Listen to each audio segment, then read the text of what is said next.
Cat in the Hat, a book known by all, a book that had once stood up so tall. Adaptations were made, but none really stuck, besides a Mike Myers film, which just kinda sucked.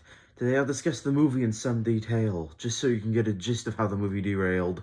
So obviously I must disclaim spoilers ahead. So now I get into it, with that just being said. It all begins in a small hill valley with a town, Anvil, the place where things would turn upside down. The atmosphere so far is pretty colorful and delightful. However, our first building is grieved for an eyeful. We get some sort of business, one that's clean. So clean that any contact the boss would scream. We get one of our protagonists, Joan. Joan is a mother whose stuff can't ever be left alone. At home she has 2 kids, a daughter and son, both of which tend to look for a lot of fun. One of them is Conrad, he causes destruction. The other is Sally, who's more toward instruction. We cut to the house where we see Conrad getting cover on, in preparation for whatever he's going to impact upon. As soon as Joan gets home, Conrad commences his plan, and that involves ramming the door with his sled and helmet pan. Joan's hosting a party for her office and can't leave a mess. This counters Conrad's plan to put Joan in utter distress. Alec Baldwin is also in this movie, gotta mention that. On the bright side, at least he doesn't play the cat. He wants to send Conrad off into military school right after marrying Joan and establishing his rule.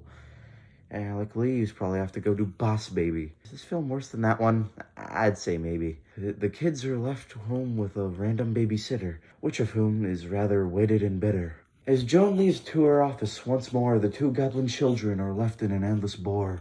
This is until Conrad hears a sudden noise, that of which wasn't just some fallen toys. After some investigation, we come to a door. Conrad finally opens it and leaves suspense doing no more. It appeared empty and dark at first, however, what we see next is even worse.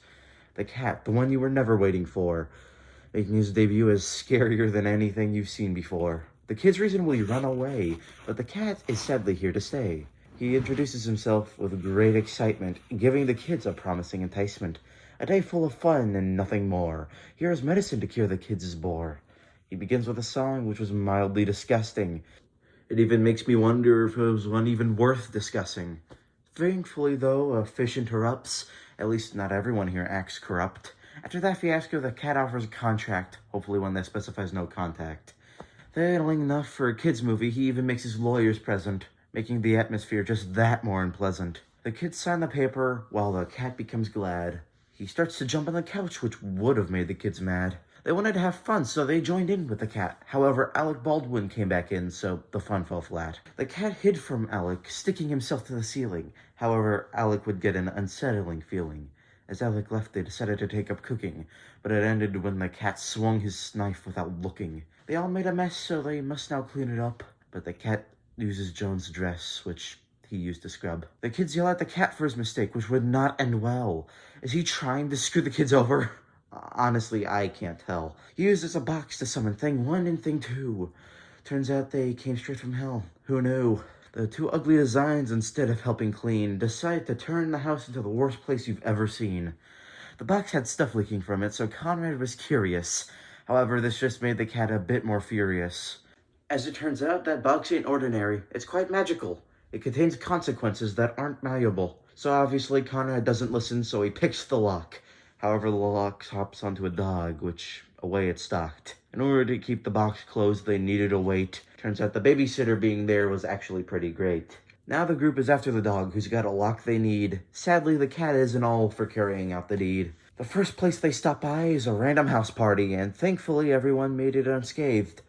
Partly. You see, this is when the film's violence needed to get turned up a notch. Because the next thing you know, the cat gets hit in the crotch. After that unofficial sensing of further generations, we see one of the cat's many advanced integrations. The Slow, a vehicle that is actually pretty fast. However, it wouldn't really last. Due to the kids not learning how to drive, they crash. Thankfully, they catch up to the dog in a flash. But Alec is there, and he's up to no good. He's there to return the dog like any normal person would. They come up with a plan with the cat having to pose as a hippie. Fortunately, it works in a jiffy. Alec was fooled, and the dog is finally acquired. Now, returning the lock is all that's required. On the way back, they encounter a phone booth, leading to yet another scene where creativeness went poof. As it turns out, there's a huge rave under the town, where we would eventually see the cat with a frown. Everyone in the rave had on the same hat, and coincidentally, it's the same one as the cat. We can't seem to do magic, blaming his hat, who cries about it like a little stinking brat. They don't go back though, 'cause why the heck not? They can't track back when there's a lesson to be taught. Now back onto the way to seal the crate, so they can prevent the world from meeting a CGI fate. Alec makes it before the group, however, with his bitterness ending, well, never. As it turns out, he's allergic to cats. When the cat appears, he stumbles into the purple ocean vats. It appears that the house was changed. Its layout likely being come up with by someone who's deranged. Now they must search out the box in this odd place, where they must find the babysitter in the oddest space. A log flume ride where they find it exciting. So the cat decides to pull something enticing. Universal Studios just had the goal to pull a stunt to make your wallet fall. They've got an advertisement by Mike Myers. So now back to the situation that's dire. They find a box, which is spouting a typhoon. Thankfully, though, the movie ends soon. Using the luck and the power of siblinghood, they go up and seal the box for good. After all is said and done, they tell Mike Myers to leave. However, he comes back, the clean, not a second you can breathe. Thankfully, though, he says nothing of note during the scene, which is good, otherwise it probably would have been obscene. Mike Myers finally leaves the film for good, a gift it must be, as the movie's whole plot is set into motion. A party. The credits close, and finally the film is done. After making it this far, it is only you who has won. In my opinion, the film just wasn't that great. It practically made fun of Dr. Seuss despite his early fate. It was way too adult for many kids to have seen. Luckily, the jokes flying over their heads would, well, be guaranteed. It doesn't change the fact that this is a Dr. Seuss movie. How can so many jokes make the film groovy? Had it had to be hard to film, nothing would be saved.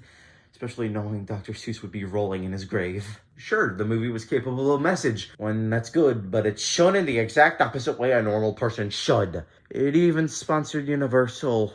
How could this possibly be blessed? The whole thing felt forced, like a cash grab at best. Nothing was really learned, defeating the point of it all. But it just leaves us with one question. How could they have the gall? They had an unclear message and jokes strung about. It even felt like a Robot Chicken short that was just put out. At the end of the day, the movie just sucked. Adult writing and a message that really never stuck.